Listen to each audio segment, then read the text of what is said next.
Malungkot pong ibinabalita ng GMA Network. Ang pagpanaw ng aming minamahal na kapuso at kaibigan, si Mike Enriquez. Pagpapaalam na mahirap ipaalam sa publiko. Iisa lang ang aming misyon. Lahat kami mamamahayag. Ang trabaho namin, ipaalam sa buong mundo ang katotohanan. Ang misyon ni Mike Enriquez, kailangan ng itaguyod nang wala siya. Ako naman po si Vicky Morales para sa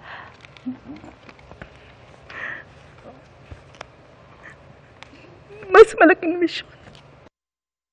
Mula sa GMA Network Center, ito ang 24 oras.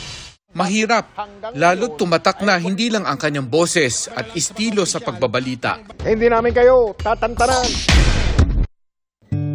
Kundi ang matatapang na komentaryo at integridad sa pamamahayag. Dapat matino ka, matuwid ka, wala kang kalokohan. Naumani ng respeto hindi lang sa publiko, kundi maging sa buong industriya hanggang sa labas ng GMA at maging sa ibang bansa. Well done, Mike. Good job. Farewell, Mike. Your voice may have faded from the airwaves, but your impact will never. It's very difficult. I will miss that. Siya yung anchor ko. It's my rock.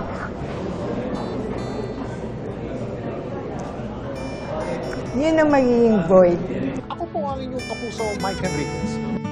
Minsan pa, paalam at salamat, Mike.